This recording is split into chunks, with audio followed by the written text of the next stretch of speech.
तो स्वागत है आप सबका करंट अफेयर सीरीज़ 2020 में। आज 1 मई 2020 के सारे न्यूज़ हम इस वीडियो में डिस्कस करेंगे। तो चलते हैं अपने पहले न्यूज़ की तरफ। पहला न्यूज़ आपके स्क्रीन पर। 30 अप्रैल को हमने इंटरनेशनल जैज़ डे को सेलिब्रेट किया। अब ये इंटरनेशनल जैज़ डे है, हो सकता है आपको नहीं समझ में आ रहा हो, तो मैं आपको बता दूं कि ये जैज़ क्या होता है। ये पश्चिमी सभ्यता की एक संगीत कला है। इसकी शुरुआत 19वीं से 20वीं शताब्दी में हुई थी, जिसे दर्शकों ने बहुत ही ज़्यादा पसंद किया। इसको अमेरिका और साउथ अफ्रीका में सबसे ज़्यादा सुने जाने वाले संगीतों में से एक माना जाता है। और इसमें जिस इंस्ट्रूमेंट्स का प्रयोग होता है, जिस पॉपुलर इंस्ट्रूमेंट्स का प्रयोग होता है, उसको सैक्सोफोन कहते हैं। मैं आपको इमेज में शो कर दे रहा हूँ, यही होता है सैक्सोफोन। और 30 अप्रैल को हम इंटरनेशनल जैज़ डे को इसीलिए सेलिब्रेट करते हैं। बात करें कि इसको कौन मनाता है, तो इसको यूनेस्को के द्वारा मनाया जाता है।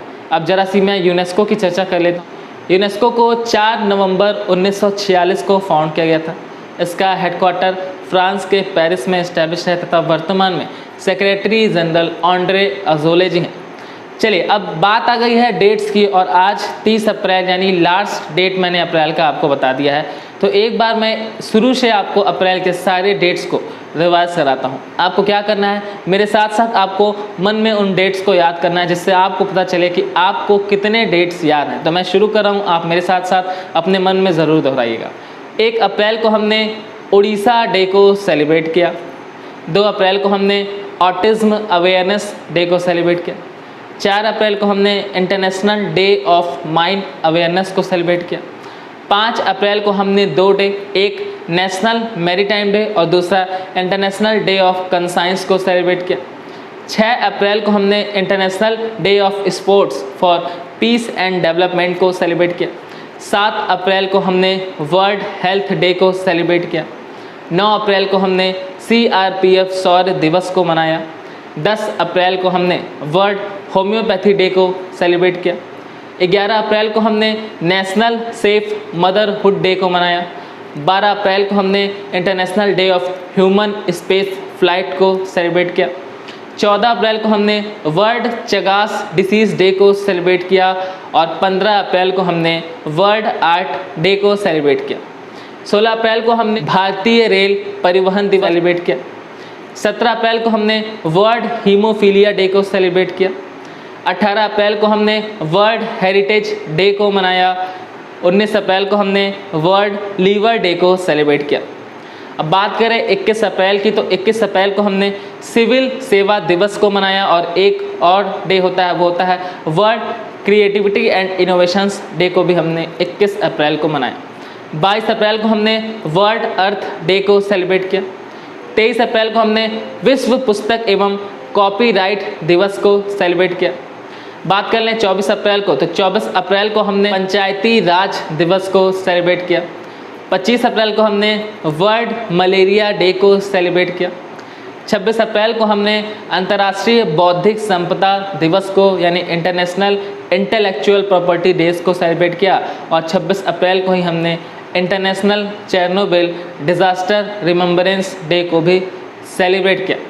अब बात करें 28 अप्रैल को, तो हमने 28 अप्रैल को world day for safety and health at work को सेलिब्रेट किया। 29 अप्रैल को हमने इंटरनेशनल डांस डे को सेलिब्रेट किया। और अब 30 अप्रैल को हम इंटरनेशनल जैज़ डे को सेलिब्रेट कर रहे हैं। तो आप कोशिश किया करें कि आपको डेज़ ऐसे ही याद हो जाएं जैसे कि मुझे याद है। हालांकि मैं वीडियो में जब भी डेज़ की बात आती है तो कोशिश करता हूं कि आपको सारी डेज़ रिवाइज़ करवा दूं। अप्रैल में बहुत सारे डेट्स हैं, तो याद करना आपको थोड़ा सा मुश्किल होता है। आपको याद करना मुश्किल होता है, कोई बात नहीं, आप 2 से 3 बार मेरे इस रिवीजन ऑडियो को सुन लिया करिए। जब आप इसको मात्र 2 से 3 बार भी सुन लेंगे अगर उतने टाइम पीरियड को, तो ये आपको अपने आप याद हो जाएगा। चलिए हम चलते हैं अगले न्यूज़ की तरफ। अगला न्यूज़ आपके स्क्रीन पर। आयुष्मान भारत दिवस भी हमने 30 अप्रैल को मनाया। अब आयुष्मान भारत दिवस क्या है, तो आपको बता दिया जाए कि प्रधानमंत्री मोदी जी ने प्रधानमंत्री जन आरोग्य योजना को 2018 में 30 अप्रैल को ही शुरू किया था, इसीलिए हम इस दिन को मना रहे हैं। इसके तहत प्रति वर्ष प्रति परिवार को 5 लाख रुपए तक का हेल्थ इंश्योरेंस कवर किया जाता है। चलिए हम चलते हैं अगली न्यूज़ की तरफ। अगला न्यूज़ आपके स्क्रीन पर। भारत ने दीपक मित्तल को कतर में और पीयूष को बहरीन में अपना नया राजदूत अपॉइंट किया है। तो ये 2 एम्बेसडर इन 2 जगहों पर नियुक्त हो गए हैं और ये दोनों नाम आपके लिए इंपॉर्टेंट है। बात करें कतर की तो इसकी कैपिटल दोहा है तथा कतर की करेंसी रियाल है। मैं बात कर लेता हूँ बहरीन की, तो बहरीन की कैपिटल मनामा है तथा करेंसी दिनार है। चलिए हम चलते हैं अगली न्यूज़ की तरफ। अगला न्यूज़ आपके स्क्रीन पर, सुरेश एन पटेल को CVC यानी सेंट्रल विजिलेंस कमीशन, हिंदी में बोलूँ तो केंद्रीय सतर्कता आयुक्त में सतर्कता आयुक्त के रूप में अपॉइंट कर दिया गया है। अब ये न्यूज़ आपको थोड़ी सी कंफ्यूज कर रही होगी क्योंकि अभी मैंने कुछ ही दिन पहले आपको बताया था कि संजय कोठारी जी को केंद्रीय सतर्कता आयुक्त यानी सेंट्रल विजिलेंस कमिश्नर के रूप में अपॉइंट किया है और अब मैं ये न्यूज़ सुना रहा हूँ। तो आपको बता दिया जाए कि केंद्रीय सतर्कता आयुक्त अभी संजय कोठारी जी ही हैं और इन्होंने सतर्कता आयुक्त के रूप में सुरेश एन पटेल को अपॉइंट किया है। तो ये 2 अलग अलग लोग हैं। संजय कोठारी जी केंद्रीय सतर्कता आयुक्त हैं और सुरेश एन पटेल जी सतर्कता आयुक्त के रूप में नियुक्त हुए।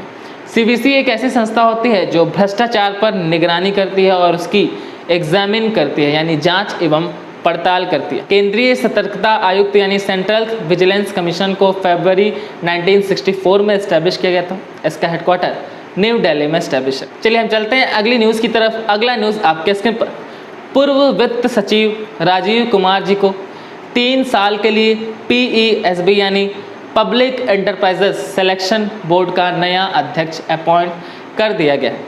इन्होंने कपिल देव त्रिपाठी का स्थान लिया है जिसे अब राष्ट्रपति रामनाथ कोविंद जी का सचिव अपॉइंट कर दिया गया है। मैंने आपको 2 से 4 दिन पहले ये न्यूज़ बताया था कि कपिल देव त्रिपाठी जी को राष्ट्रपति रामनाथ कोविंद जी का सचिव नियुक्त किया गया, तो इन्होंने उन्हीं का स्थान लिया। चलिए तो हम चलते हैं अगली न्यूज़ की तरफ। अगला न्यूज़ आपके स्क्रीन पर, एशियन डेवलपमेंट बैंक ने महाराष्ट्र को ऊर्जा क्षेत्र में सहयोग करने के लिए $346 मिलियन के ऋण को मंजूरी दे दी है। यानी $346 मिलियन का लोन अब एशियन डेवलपमेंट बैंक द्वारा महाराष्ट्र सरकार को बिजली उत्पादन के लिए दिया जाएगा।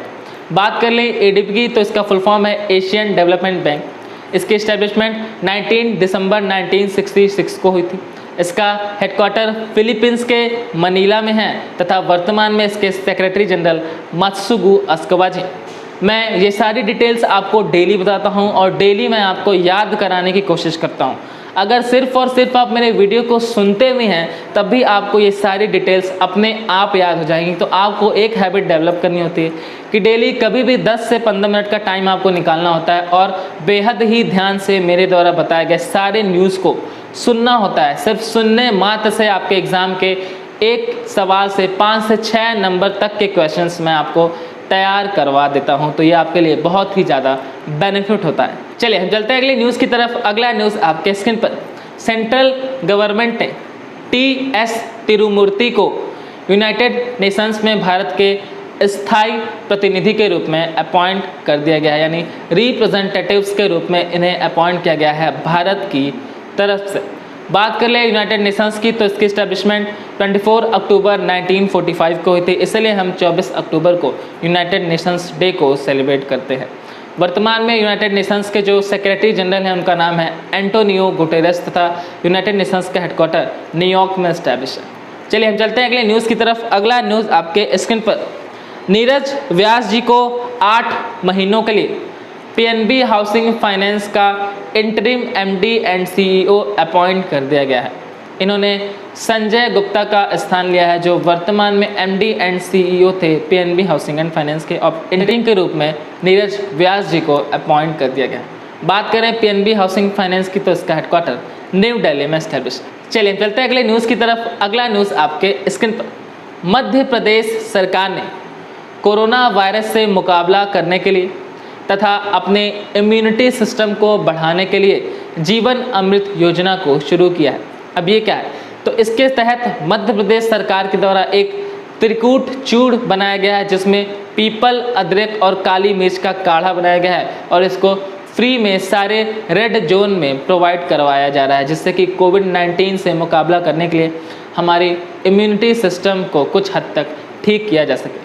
बात करें मध्य प्रदेश की तो यहाँ के सीएम शिवराज सिंह चौहान है तथा गवर्नर लालजी टंडन है। चलिए हम चलते हैं अगली न्यूज़ की तरफ। अगला न्यूज़ आपके स्क्रीन पर, दिग्गज बॉलीवुड अभिनेता ऋषि कपूर जी का 67 ईयर्स में निधन हो गया। तो ये बहुत ही दुखद खबर है पूरे देश के लिए, क्योंकि अभी कल ही मैंने आपको बताया था कि प्रसिद्ध बॉलीवुड अभिनेता इरफान खान जी का निधन हुआ था और अब दूसरे दिन ही हमारे देश को एक बेहद गंभीर क्षति हुई ऋषि कपूर जी के निधन से। बात कर लें ऋषि कपूर जी की तो इन्होंने अपनी पहली फिल्म 1770 में मेरा नाम जोकर की थी। इन्होंने उसमें एक बाल कलाकार का किरदार निभाया था जिसके लिए इन्हें नेशनल अवार्ड मिला था और उसके बाद 73 से लेकर सन 2000 तक इन्होंने बहुत सारी फिल्म की। इन्हें 2011 में 2 दूनी 4 मूवी के लिए फिल्म फेयर अवार्ड भी मिला था। 2008 में कपूर एंड सन्स के लिए भी इन्हें सहायक अभिनेता के रूप में फिल्म फेयर अवार्ड मिला था और अभी इनका निधन हो गया। चलते हैं अगले न्यूज़ की तरफ। अगला न्यूज़ आपके स्क्रीन पर, उमा बाला सुब्रमण्यम जी द्वारा सयाजी राव गायकवाड़ महाराजा ऑफ बड़ौदा नामक पुस्तक को लिखा गया है। इस पुस्तक में भारत के उन सभी भूले हुए राजाओं को याद दिलाया गया है जिन्होंने अपने देश के लिए स्वतंत्रता प्राप्ति के समय कुछ हद तक लड़ाई किया था और उसी दिशा में काम किया था। चलिए हम चलते हैं अगले न्यूज़ की तरफ। अगला न्यूज़ आपके स्क्रीन पर, असम सरकार ने कोरोना वायरस जैसी महामारी में भी रिपोर्टिंग करने वाले पत्रकारों को 50 लाख रुपए तक का जीवन बीमा करने का घोषणा कर दिया है। यानी असम सरकार के द्वारा 50 लाख रुपए तक का लाइफ इंश्योरेंस उन पत्रकारों को प्रोवाइड कराया जाएगा जो इस महामारी में भी रिपोर्टिंग कर रहे हैं। अभी इसी तरीके का जो योजना है वो हरियाणा सरकार के द्वारा भी शुरू किया गया था। हरियाणा सरकार अपने पत्रकारों को 10 लाख रुपए तक का जीवन बीमा प्रोवाइड करवा रही है। बात करें असम की तो यहाँ के सीएम सर्बानंद सोनोवाल हैं तथा गवर्नर जगदीश मुखी जी। चलिए हम चलते हैं अगली न्यूज़ की तरफ। अगला न्यूज़ आपके स्क्रीन पर, डोनाल्ड ट्रंप ने भारतीय मूल की मनीषा सिंह को OECD में अपना नया रिप्रेजेंटेटिव अपॉइंट कर दिया है, अपना नया एम्बेसडर अपॉइंट कर दिया गया है। तो ये हमारे लिए बहुत ही गर्व की बात है कि अमेरिका के द्वारा मनीषा सिंह जी को अपना जो एम्बेसडर है वो OECD में अपॉइंट किया गया है। बात करें OECD की तो इसका फुल फॉर्म है organisation for economic cooperation and development. इसका हेडक्वार्टर फ्रांस के पेरिस में इस्टेब्लिश है। इसको 1948 में इस्टेब्लिश किया गया था।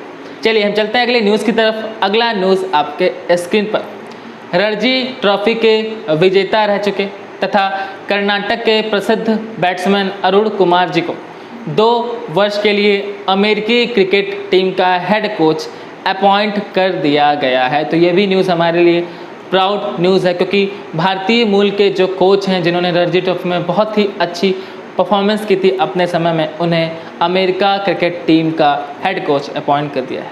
चलिए तो आज की सारी न्यूज़ हमने इस वीडियो में डिस्कस कर ली है। आई होप कि आपको सारी चीज़ें बहुत ही अच्छे से समझ में आती हैं।